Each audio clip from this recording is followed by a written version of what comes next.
Okay, I'm Michael Willis with USA Wrestling. Today we've got a special edition of Team USA Tuesday / Moments Off the Mat. I'm joined by 2016 Olympian, 2017 World Team member Haley Augello. Haley's recently announced her retirement. Congratulations on your retirement after a really successful career, Haley. Thank you. So a $1 million question, I guess, is what led to the retirement, halfway into the 2021 Olympic year, I guess? That's such a tough question to answer with like one straightforward answer. It's kind of something that has to be unpacked. I think in 2017, after the World Championships, was the first moment I had like some doubt in my mind of whether or not wrestling was worth it to me.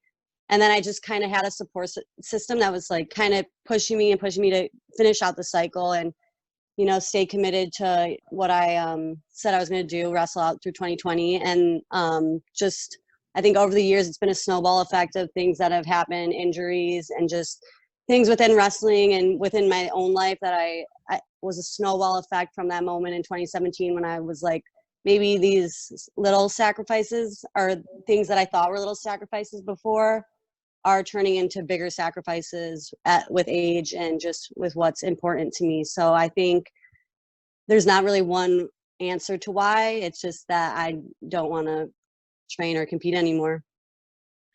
When do you think you had officially made up your mind about your decision? Well, I officially made up my mind and like told everyone last week or Saturday or whenever it was, but I've been contemplating it probably since 2017. Just like little flashes in my mind here and there, like, is this really what you want to do? But I think probably when I came home for quarantine, I knew something was weird because I was getting like anxiety about quarantine ending and having to go back to training, and I was like, that's not how you should feel about something that you're passionate about and that you love. And that's when I sat down with my family and told them that I was not going to be competing anymore. So most people do not, achieve the pinnacle of the sport and compete at the Olympics and the world level and the highest level that you can get to. Can you try to maybe break down a little bit what it takes mentally and physically to stay at that level and to stay at that level for years and years and years? Yeah. So in 2016, I was just 21 years old. So I think at that time, I thought like I said, the sacrifices were a little bit smaller, just because I was young and, now that I'm getting older, I'm 25, there are sacrifices that I've made, just moving all the time. I never know where I'm going to live the next year, and it makes it hard to put down roots in a place. So obviously you're sacrificing relationships and time with your family and that kind of stuff. And then also just being a woman in the sport, it just has a different effect on your body. Just like years of cutting weight and training and all that. And just with me specifically, I've had multiple concussions. So I'm also looking at that. So it's, you're looking at where am I going to live? How am I going to pay for everything? Is my body holding up okay? And mentally, that just starts to break you down. And then it's making me think, and then I'm not ready to compete, and I go and compete and I lose. And then I'm like, I'm not even good. Why am I still doing this? When in reality, it was just something I didn't want to do anymore, and I was kind of forcing myself to do it. So obviously you have incredibly high standards for yourself because, currently you're number 3 on the national team at 53 kilograms, which is an Olympic weight. Can you talk about, still maintaining that level, maybe even after you're kind of starting to feel like you're on your way out of the sport? Yeah. It was hard. It was really hard for me I think I wasn't used to losing, and it was something that I wasn't like, even like third on national team, that was like not like something I was proud about when it happened. It was just kind of something like, I was like, dang, like every year it's just another notch down. And I was being really hard on myself because I thought it was my like technique and my competition, when really it was just my heart and my head. But I think a lot of the times where I have performed at a very high level and successfully, I've been able to, especially during the time where my heart and soul wasn't in the sport, I definitely had the ability to lean on my talent. I'm just talented at wrestling, so that's carried me a long way when everything wasn't aligning, like my heart, soul, and spirit in the sport. I had the opportunity to lean on my talent because I am lucky enough to be talented at wrestling. Do you think it was hard to come to terms and make that realization, like, okay, that this isn't a talent issue, this isn't a technique issue, it's my heart's not in it anymore type of deal? Yeah, it was definitely hard. I think it was harder for the people around me to accept actually than me, and that made it hard on me. It's fair enough. Yeah.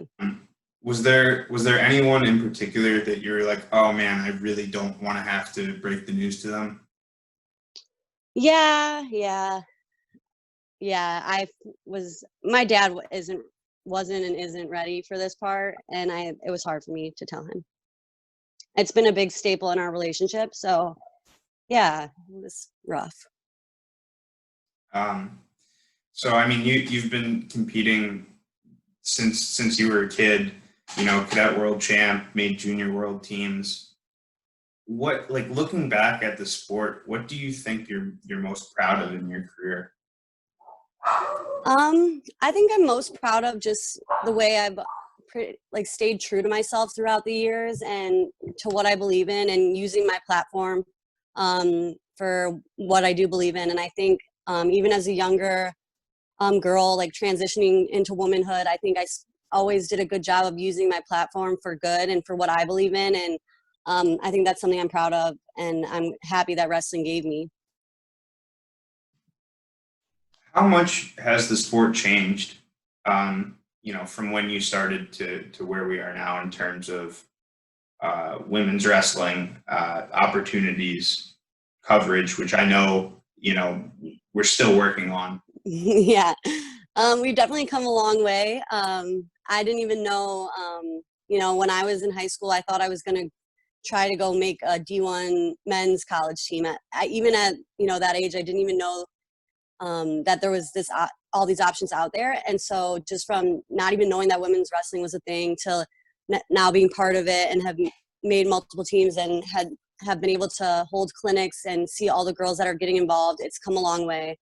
Definitely needs a lot of work though. What do you think you're most excited about going forward, post competitive career? There's a lot of things. I'm excited to find a career, not just a job. And I'm in the process of that right now. And, just continuing to build off this platform that wrestling has given me, change the world a little. Are we going to still see you in the wrestling community? Yeah, he will. Yeah. Contemplating coaching or anything like that, or do you think total career change? No, we have something in the works right now, but I'll let them announce it when it comes out, and it'll be fun. I'm excited. Yeah, that sounds exciting. Yeah. Can't wait to hear it. Yeah, I'm really excited. So again, looking back on your career, what do you think the best advice you've received has been? Oh, sorry, my dog's gonna bark. Nico. Okay, I've had mine barking in the background. I think Nico, come here. Sorry, he's gonna. Hold on, let me get rid of him. Hey, stop! Why are you barking? Come on, let's go. He's like doesn't want to leave. Come on, sorry.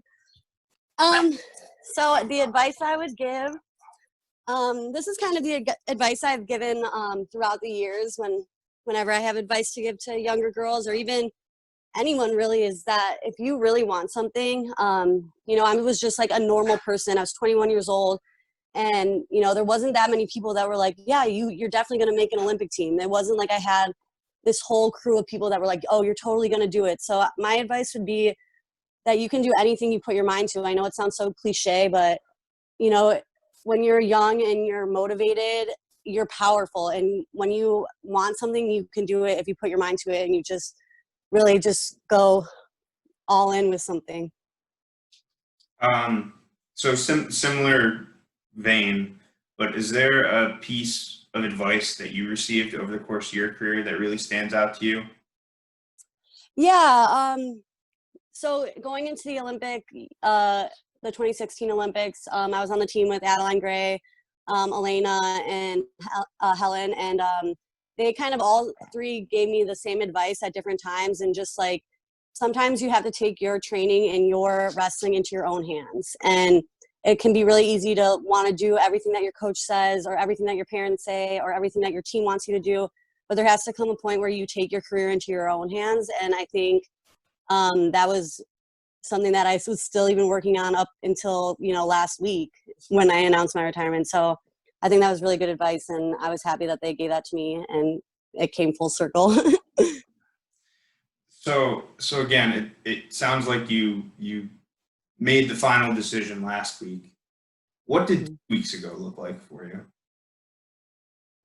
I was nervous about telling people. I knew it was getting time, and I didn't want to keep accepting money from sponsors and from USA Wrestling if I knew in my head I wasn't going to compete. And I think I was battling with myself for so long, saying like, oh, maybe you will, maybe you'll change your mind, maybe you'll start to miss wrestling and being on the mat. And that just wasn't happening. And I wasn't feeling comfortable accepting checks from sponsors and USA Wrestling. And so, yeah, I guess 2 weeks ago, I was just getting ready to make some phone calls that I was really nervous about, but it turned out fine. Yeah. Yeah. Um, do you have a favorite moment of your career or a moment that you'll never forget? Yeah, I do. Definitely the semis of Olympic trials in 2016. Wrestling Lampy, I was already really like honored and happy to wrestle her because she was someone I looked up to, and I really liked her wrestling. And she's from the Midwest too, so I thought that was cool. So that was definitely a highlight of my career, was wrestling Lampy Nico. And another highlight of my career is definitely watching Becca Leathers win the bronze medal at the 2017 Worlds. It was nice to see that for her. Can you talk about your relationship with Becca a little bit? Yeah, so Becca and I wrestled in 2015 Junior World Team trials in the finals, and she actually beat me. And then after that, I was like, I need to be her friend, because if there's someone out there better than me, like I'm gonna want to train with them and like befriend them, so then I can get better. So that's how I kind of looked at it. Which, like, looking back, is probably like a weird mindset. Like when someone beats you, you don't usually want to like run up and be their friend, but that was like kind of my way in to like get her as a training partner, like locked in, so I could get better, because I wasn't really getting beat by that many people at that point in my life. So I befriended her, and we were talking about the Olympics, and she was just like, she's like, I don't think I'm there yet. And I was like, okay, well, I'm going to make the team and I'll bring you as my training partner. And this was in 2015, like before anything even happened. And then we just, I ended up making the team, and I promised her I was going to bring her. So, I talked Terry into letting me bring Becca. And then we just kind of became, best friends after that. And really just, it's hard in a sport to like, trust people, especially when you're competing. And sometimes you don't know where people stand, if you have mutual friends that are in the same weight class, and it's all like really weird and petty stuff. But at the end of the day, when you have someone that is 100% on your side, is like really special. And I think that's what made mine and Becca's friendship, and still does make it very special, is because the loyalty that's there, and just the years of friendship that and all the experiences. We went to the Olympics together, we went to Worlds together. We had we've fallen in love and had heartbreaks, and we've gone through it together, and all of that kind of stuff. So it's just all the experiences and all the things we've been through, and we've had each other's back at the same time. So it just makes it a special friendship.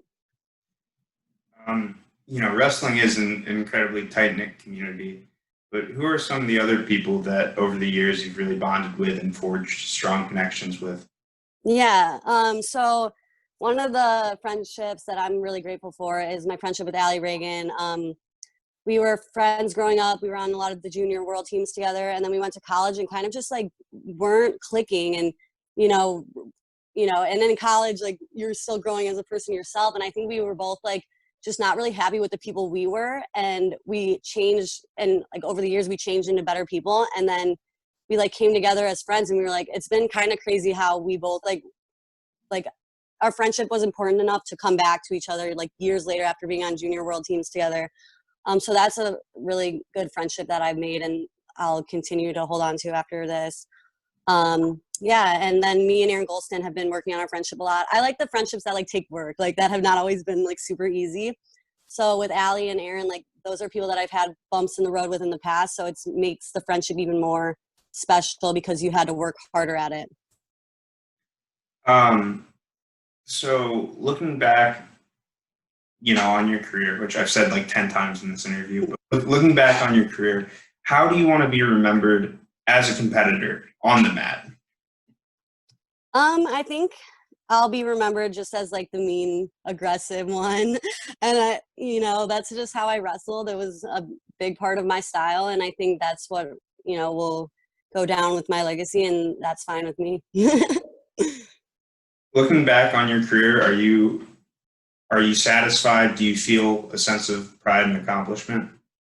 Yeah, I do. I don't think, I mean, obviously I can't predict the future, but I don't think, you know, down the road, I'm going to look back and regret this decision. I think it's something I thought a lot about, and I'm happy with what I've done, and, you know, I'm ready to close the door on that. So 10 years from now, where do you want to see the sport, and where do you want to see the progress in the sport? The progress, definitely media coverage and financially. 10 years from now, I would like to see where women are in the sport and they could afford to, you know, buy a house, have a car, and support a family the same way men's freestyle can, because that's their job, you know, that's their career. They are supporting whole families off of their income, and I would love to see that for women too. And I think that's what needs the most progress, is financially. So again, as a senior level athlete in this sport, you have a very unique perspective that not many people have. And there's a lot of fans of the sport. There's a lot of, you know, commentators, analysts, armchair quarterbacks. What do you think is something that you have a unique understanding of that maybe people that don't compete at your level understand? Well, I know what the payouts are for these matches. So that's what I know that they don't know. People want to come at you on Twitter with, you know, this, that, whatever, and, you know, be big and bad behind a computer screen. But I know what they are offering for these matches. I know the numbers. You don't, you know? So I think that's like another thing that like you can't really even engage with these Twitter trolls too much, because one, I'm not going to go and, you know, out everyone's payout to like without their consent or permission. That's their money, their paycheck, if they don't want to tell people. And I don't know what kind of contract they have with Flow. Like, I don't know. So I don't want to put anyone on blast, but I'm also like, so you can't really defend yourself too much being like, well, these are the numbers, do with it what you want. So I guess that's like what I know that other people don't know. And it's hard to fight with people that think they know everything when they don't know even, you know, a half of it. How about from like either a competitive perspective or like a holistic view of the wrestling community type of perspective? I know that's kind of tough. Of like the people, the fans, or? Yeah, like just again, maybe something that you're privy to as an Olympian or senior level athlete that, you know, a guy watching the US Open at home doesn't really grasp. Yeah, I guess, yeah, just being part of it. Like, I'm not as a fan. Like, yes, I love Kyle Dake, but I've also seen him in the room, and we say hi to each other when we pass. And, you know, he's definitely my favorite wrestler, but it's not someone I'm going to, you know, like, I've been around him. I've seen him. I'm not like a super fan. And I think a lot of these people at home might just be super fans, and that's why they get so worked up. Whereas like the people that are involved, we know these people, we have relationships with them. And so when we get worked up, it's because of the personal relationships we have with these people, as if when the fans, they get worked up, it's because of the emotions they have for that athlete. And that's fine. I want these people to be looked up to. You know, Jordan Burroughs, Kyle Dake, David Taylor, all these people deserve to be looked up to. They're great at wrestling, and they're great people, knowing them personally. And if you're a fan, you can see that they're good people from their social media and the way their platform is portrayed to the fans. But I think, yeah, just having that personal relationship where I actually know these people makes it a little bit different. Growing up, did you have any heroes or role models in the sport? Yeah, I liked Brett Metcalf. Yeah. Um, did it ever occur to you, or when did it occur to you that you're going to end up being somebody's hero and you're going to be ending up going to be someone that kids look up to? I think at one of my clinics, I had a girl who now is pretty much a younger woman. She came up to me and gave me a letter, and it just was like saying how grateful she was to have me as a clinician, um, and just all these sweet things. And then like years later, we live at the OTC together, and I think that was just cool to see. Like when she was a kid, like she had wrote me this letter, and I had asked her if she remembered writing me that letter, and she said yeah. And then we lived together and trained together at the Olympic Training Center years later. So I think that's really cool, and it makes me realize like how much you can impact someone's life if you just care. So now that you're on your way out, what do you think of the next generation and the next crop of athletes that's coming through in women's freestyle? Right now I feel bad for them just with everything going on, because I know like when you are in the mood to train and compete, like you just miss being on the mat. But I think moving forward, we have so much young, like fresh, green talent, and I'm excited to see them take out some of the older girls. I'm not gonna lie, I don't know why I love a good like young person just beating someone who has been around forever, but not any of my friends. Um, how do you get over that competing with friends and competing against friends and maybe people you wrestled with in college with, or people that you were on cadet and junior world teams with back in the day? Yeah. So for me, I've never really had trouble being friends with people at my weight class until 2016. And then when I saw it such a large thing at stake, I saw how people around me were reacting. Like when I announced that I was going down to 48, and just the way friendships started to change and shift. And so I never really had problems with it. And it's something I still like, I can be friends with anyone and just switch it off when I go out on the mat. And um, yeah, so I definitely saw like a weird shift when it comes to the Olympic year. Everything gets very tense and very like I think it becomes like a trust issue. Like no one knows like if someone's gonna switch up a weight class or something, and it just becomes a trust thing. But yeah, I've never really struggled with it. I could be friends with anyone if they just, are a good person. Yeah. Fair enough. Yeah. Um, what do you think you're going to miss most about competition? Um, I definitely think I'll miss like the adrenaline and just like the feeling of, getting your hand raised and like winning a match. Yeah. All right, Haley. Well, I appreciate you sharing some stuff with us and giving us a Yeah. little of your insight. Again, once again, congratulations on a fantastic career. Is there anything else you want to say before we log off? No, thank you guys so much. And thanks to everyone who's followed my career and supported me. And, there's still more to come in the future. And I'm really, really appreciative of everyone out there that's, been on my side and been in my corner. And thank you so much. Yeah. All right. This has been another Team USA Tuesday, Moments Off the Mat. I'm Mike Willis. Thanks for tuning in.